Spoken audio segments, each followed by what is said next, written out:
안녕하세요.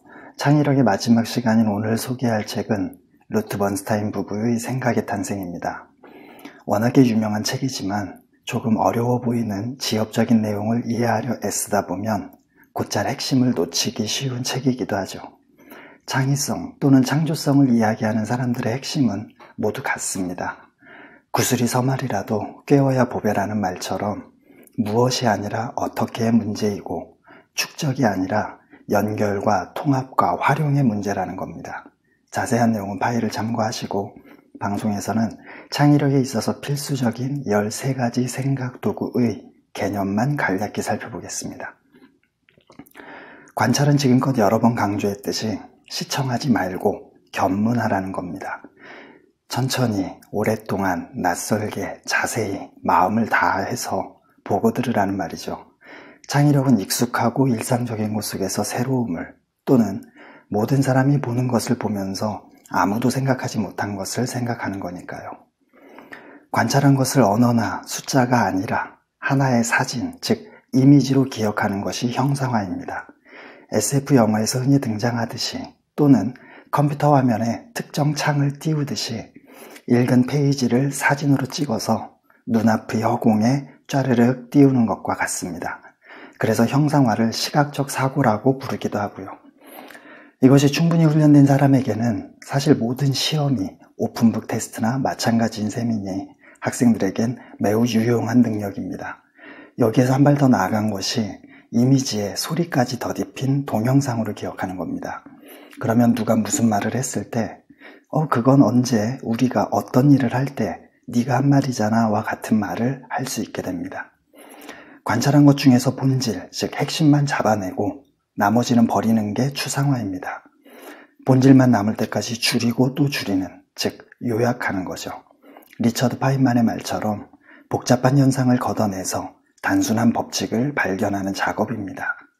책의 줄거리를 이야기하거나 캐리커처를 그리는 것을 포함해서 뉴턴의 제2운동 법칙인 F는 ma처럼 모든 과학 법칙과 수학 공식들도 추상화의 대표적인 예라고 할 수 있습니다. 무질서한 것 속에서 일종의 패턴과 질서와 의미를 발견하는 것이 패턴 인식입니다. 범주에 따라서 분류하는 범주화 또는 체계화라고도 할 수 있는 패턴 인식은 사실 추상화에 이르는 과정이기도 합니다. 78회 송민영의 뇌과학 연구소와 93회 데이비드 베레비의 우리와 그들에서 보았듯이 패턴 인식은 불확실성을 제거해서 다음에 무슨 일이 일어날지를 예측하기 위한 우리 뇌의 본질적인 특성이죠. 따라서 패턴을 찾을 수 없다면 우리 뇌는 이것저것 짜 맞춰서라도 기어이 패턴을 만들어냅니다. 구조 또는 기능에 근거해서 다양하게 결합하면 몇 가지의 단순한 요소들만으로도 엄청난 복잡성을 창발시킬 수 있습니다. 즉, 경우의 수가 지닌 조합의 위력이 패턴 형성인 셈이죠. 단 20개의 아미노산만으로 수천 종류의 단백질이 합성되고 단 4개의 염기만으로 모든 생명체의 모든 유전자 정보가 암호화되며 0과 1이라는 단 2개의 기호만으로 모든 정보가 저장될 수 있다는 사실은 알면 알수록 더욱 놀라울 뿐입니다. 유사성은 한 분야 내에서 여러 대상의 직접적 닮음, 즉 패턴을 찾아내는 것이고 유추는 분야를 뛰어넘어 기능적 또는 역할적 닮음, 즉 패턴을 찾아내는 겁니다. 알고 있던 한 분야에서 습득한 지식을 미지의 분야에 적용하는 거죠. 예를 들어 아빠와 엄마가 함께 자녀를 키운다는 기능 또는 역할을 하늘의 비와 땅의 흙이 서로 힘을 합해 농작물을 키우는 것에 적용하는 게 하나의 예입니다.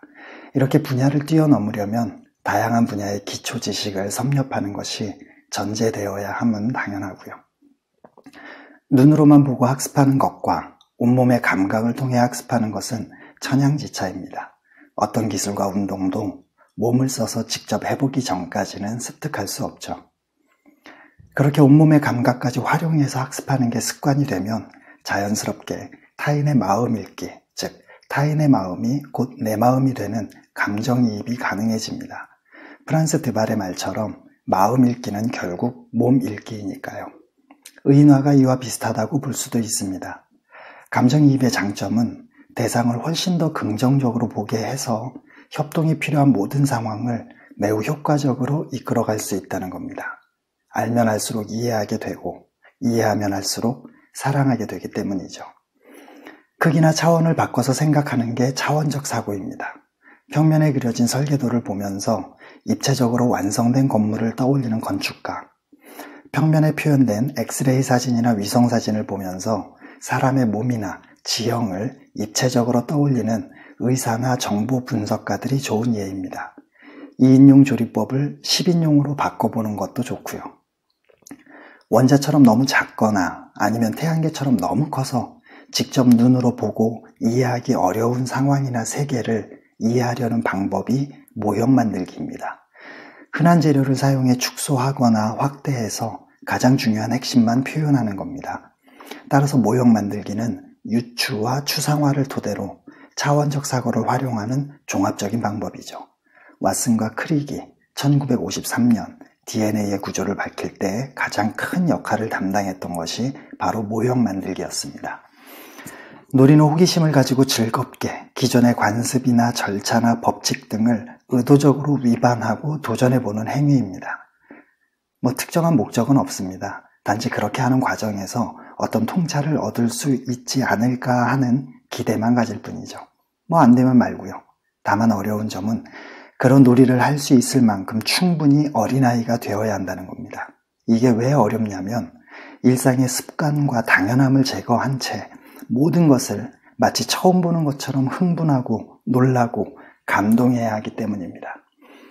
여러 가지 생각 도구를 연속적으로 또는 동시에 사용하는 것이 변형입니다. 생각 도구들 사이에 연속적인 또는 동시적인 공감각적 변환 과정이죠. 청각적 자극을 시각으로 변환하거나 아니면 시각적 자극을 청각이나 후각이나 미각 등으로 변환하는 겁니다. 공감각적 변형 과정의 결과가 바로 통합입니다. 여러 감각이 동시에 활성하기 때문에 전체적인 이해에 도달할 수 있는 거죠. 조금 더 단순하게 세 가지로 정리해보면 이렇습니다. 첫째는 가장 기본인 관찰을 통해 한쪽으로는 형상화와 추상화가 가능하고 다른 쪽으로는 패턴 인식과 패턴 형성 그리고 그것을 확장한 유추가 가능하다는 겁니다. 둘째는 온몸을 활용해서 감정이입을 하며 놀이처럼 학습하라는 거고요. 셋째는 앞선 두 가지의 토대 위에서 차원적 사고와 변형을 활용해 모형 만들기를 하는 동안 전체적인 이해인 통합에 도달하게 된다는 거죠. 고생하셨습니다. 다음 시간엔 말콤 글래드웰 시리즈 중 첫 번째인 티핑 포인트로 찾아뵙겠습니다.